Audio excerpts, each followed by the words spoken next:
Welcome back to Shifting Lanes. My name is Hanson, and for this video, you find me sitting inside the 2023 Honda Civic Type R. I review a lot of cars on this channel, but I've been waiting for a long time to test this one out because when I'm not driving around in test cars, I drive my own 2020 Hyundai Veloster N. And before I bought that car, I did strongly entertain the first Civic Type R that was available for the States. I loved that car, but I couldn't get past the very wild styling of the original Civic Type R. And it was also about 10 grand more expensive than my Veloster N. In the end, the decision wasn't that hard to make. I felt the Veloster N had a better value. It looked less boy racer, if you can believe that. And it has, to this day, the sickest sounding stock exhaust ever. Now, the Veloster N is no longer available to purchase new, but there is the Elantra N, so that's carrying the torch sort of, because they're very similar cars. There's even a new facelifted version of the Elantra N that makes me all tingly inside. And now Honda has this Civic Type R. This one is in championship white, and after delivery and before any sort of markup, you can get this for $45,345, which is still going to be about 10 grand more than the Elantra N that you can buy right now. Which brings me to the question, if I were shopping for a front-wheel drive performance car, would I go with the Elantra N or this Civic Type R? So in this review, I'll break down my thoughts in 5 categories: the exterior, interior, the technology, the power, and the driving experience of the Civic Type R, and I'll compare it to the Elantra N, which I've reviewed before, so if you want to check out that review, click the link up in the corner. So stay tuned, this is going to be a long one, so feel free to jump around, check out the chapters along the video, but let's get started with the exterior first. The biggest improvement in this new Civic Type R is, without a doubt, the exterior design. This one is built on the 11th generation Civic, and I've reviewed the basic Honda Civic before, so if you want to check that review, check the link up in the corner or in the description box. This design looks very different than the one before. The dash to axle length is longer, resembling something like a rear-wheel drive car. The hood sits lower. The belt line is more horizontal, making it look more low to the ground. And the noticeably wide fenders give the Civic Type R a much more mean stance than the previous one. Up front, the wide stance is very noticeable. I love cars that look like a beefier version of the normal car. For example, I used to own the Mitsubishi Lancer Evolution 9, and that looked like the base Lancer just went to the gym a bunch of times. It's the same case here with the new Civic Type R. I also like that it's not just wider for looks. The front track of the Civic Type R has grown by 1 inch, and the ducting are all functional. The grille has a larger opening so it can feed air into the big radiator core, and these ducts will direct air to the brakes. Cooling is one of the things improved in the new Civic Type R, so you shouldn't run into overheating issues on those long track days. From the side, the new Civic has a longer wheelbase, and it's also shorter in height than the previous one. This Honda Civic is now so big that it's almost the same size as a 2000 Honda Accord. The black wheels look really sharp on this car. The spokes are thin so you can really see the great looking 4-piston red calipers by Brembo, and that's gripping the 13.8-inch floating rotors. These floating rotors reduce unsprung weight and rotational inertia, so acceleration and braking should be a little bit easier on the car. And for the rear, you get 12-inch rotors, but they're just single-piece construction. As for the front door and the roof, these are carried over parts from the normal Civic, but the side skirts are unique, and so are the rear doors and the rear quarter panels. These are wider because the rear track is also wider. And finally, we're at the back where the Civic Type R is much better than before. The wing is large, but I think it looks more subdued and hidden, if that's all possible. And even though the wing is fairly large, just like the previous Civic Type R, it won't block your rear view image. Rear spoiler can be a big problem when it comes to looking backwards. I used to own that Evo 9 and that park bench was pretty awful. I'm sure all you WRX STI guys can relate. And right below you see the 3 exhaust tips. Now the middle one is larger as opposed to before, and I don't think this looks odd anymore because 3 exhaust tips seems to have been normalized. And the new GR Corolla also has 3 exhaust tips, and also if you look in the past, the Lexus LFA, a $400,000 supercar, if you could still find it for that price, also has 3 exhaust tips. The ones in the Civic Type R aren't gimmicky, of course. The center one is valved so that it can improve exhaust flow and also the sound inside and out. Now, how does this car compare to the Elantra N from an exterior perspective? The Elantra N is dimensionally similar. It has a marginally shorter wheelbase. It's about 4 inches longer and about the same height, but it's 2.5 inches narrower than the Civic Type R. The front end looks insane, though the new facelift is a big improvement. Around the side, the Elantra N also has red brake calipers, though this one has Hyundai's own components. There's red accents all around, and there's a more modest spoiler, if you can believe that, and also traditional dual exhaust. Both of these cars look sporty, but it's clear that the Civic Type R is in a different league here. The stance is the biggest giveaway. The Civic is a lot wider, and if you look closely at the tire size, the Civic is sporting 265mm tires. That's 20mm wider than the Elantra N. So for the exterior, I'm going to go with the Civic Type R. This is a much nicer and more aggressive looking car, and even though it still has a boy racer look with the big spoiler, you won't feel as embarrassed to drive it around compared to the last generation Civic Type R or the Elantra N. Now let's talk about the interior of the Civic Type R, and this is a big improvement over the last gen. It is now much more minimalist and clean looking. They've opted for a honeycomb trim along the dash, and this hides the vents super well. This also gives the interior a wider appearance because there's more horizontal lines, whereas the previous Civic Type R, there's clear segmentation between the driver, the center console, and also the passenger areas. It's sort of like how horizontal stripes on a shirt makes you look fatter. Well, in here, horizontal lines make the car look wider.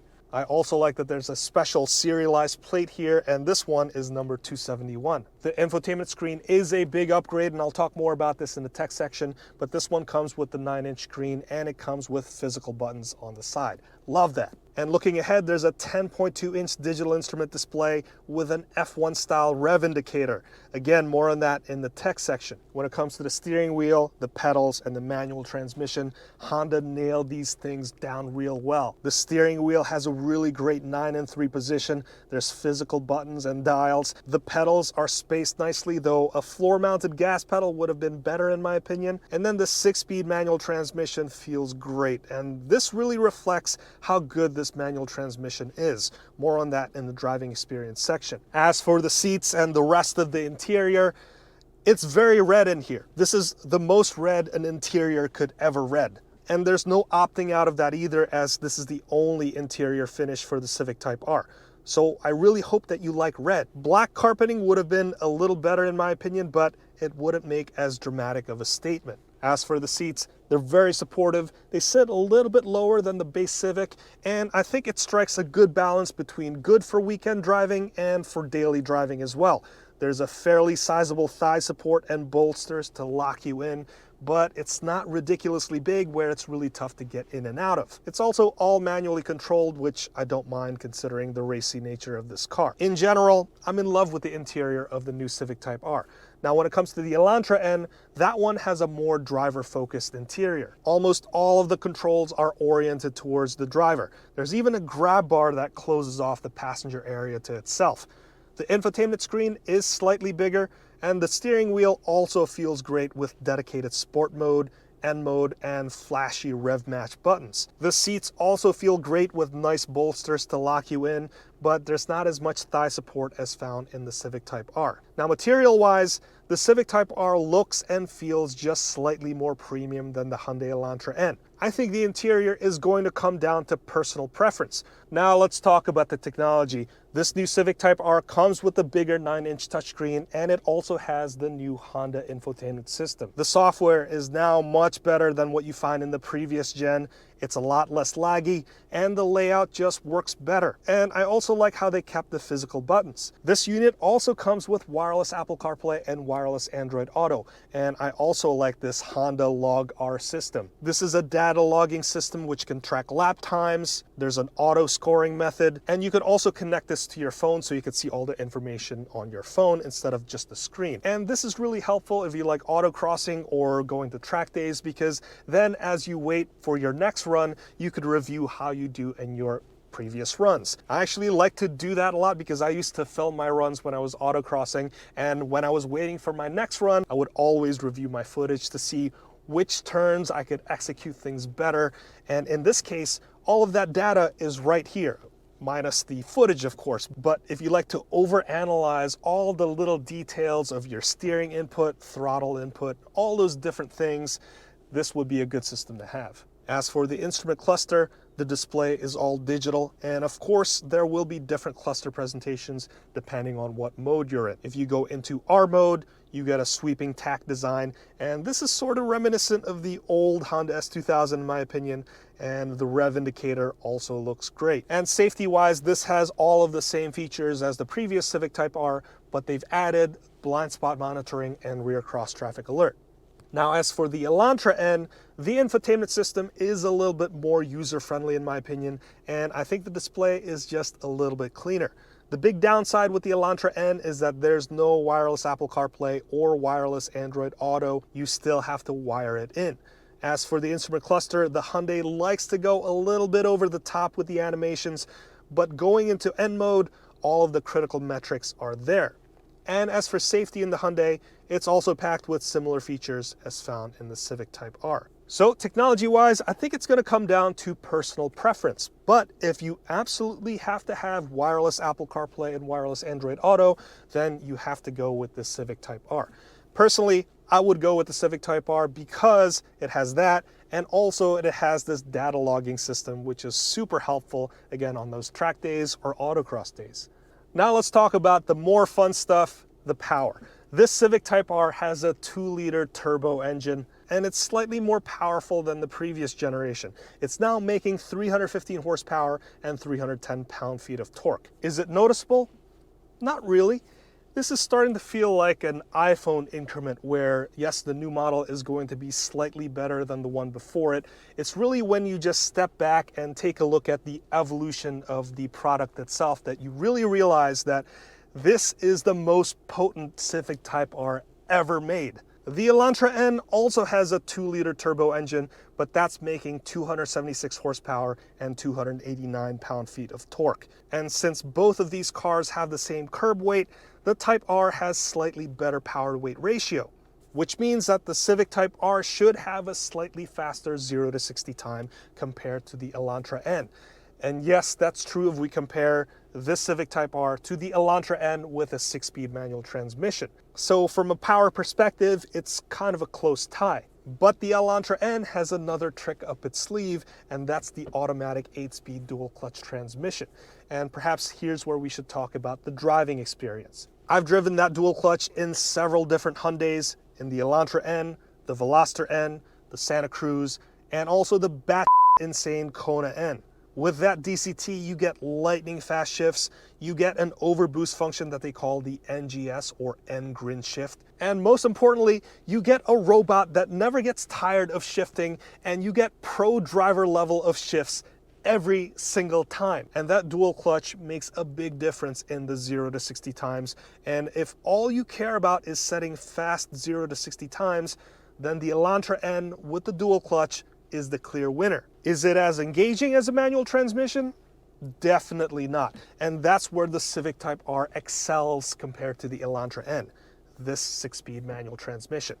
I don't know what Honda did to this transmission, but this is the crispest, the best feeling 6-speed manual transmission I've ever felt. It is so premium feeling. It's better than the Hyundai manuals, better than the Toyota's manuals and the GR86, the Supra, and the GR Corolla. It is much better than the Volkswagen 6-speed manuals, and it's also better than the Nissan Z's manual. The gears just mesh right into place. There's no grinding or rubbery feel. It all just feels like a high-quality timepiece. As for the steering feel, the Honda Civic Type R feels more communicative than the Elantra N. I love the ultra-quick steering of the Type R. I think both of them offer good response, and it's exactly what a driver wants out of a good performance car.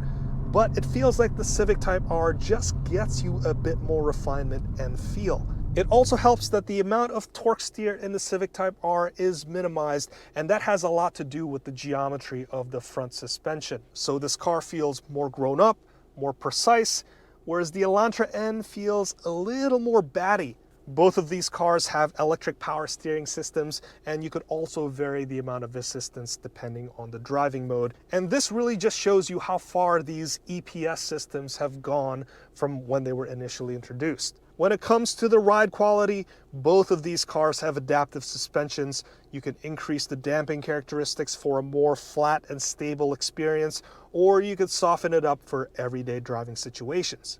After having driven all of the Hyundai N cars, I could safely say that they go a little bit further in giving you a stiffer and harsher ride, so it could give the car that ultimate race car experience. When you go into N mode, it can feel pretty uncomfortable to drive, but the corner carving capability goes way up. The ride quality of the Civic Type R is not as harsh, but it's still firm when you go into R mode.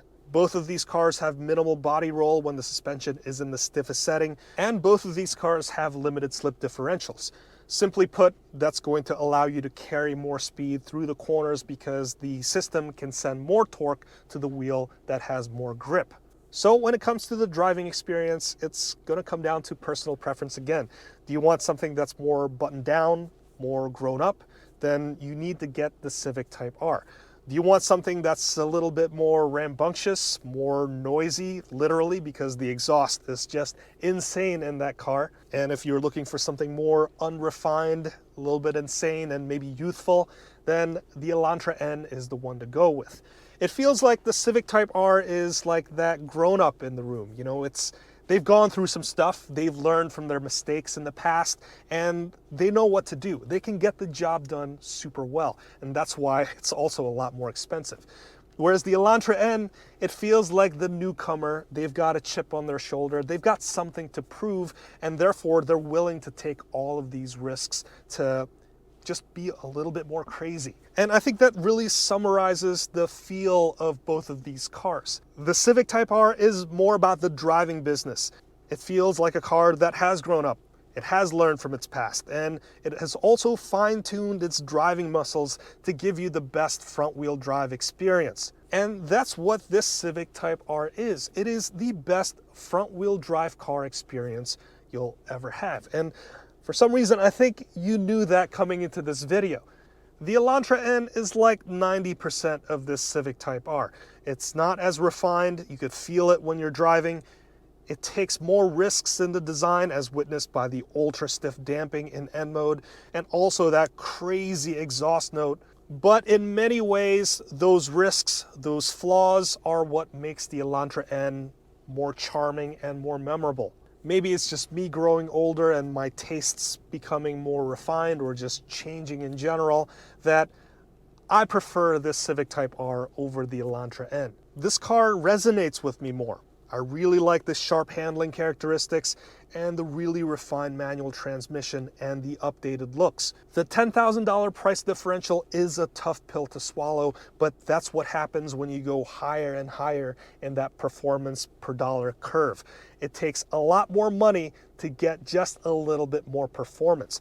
But in the end, the Civic Type R is the better car. Let me know your thoughts in the comments below. If you've learned something from this video, please consider hitting that like, subscribe, and also that notification bell so that you can be notified the next time I make a new video. Let's wrap it up right there. My name's Hanson, and this has been the 2023 Honda Civic Type R. I'll see you in the next one.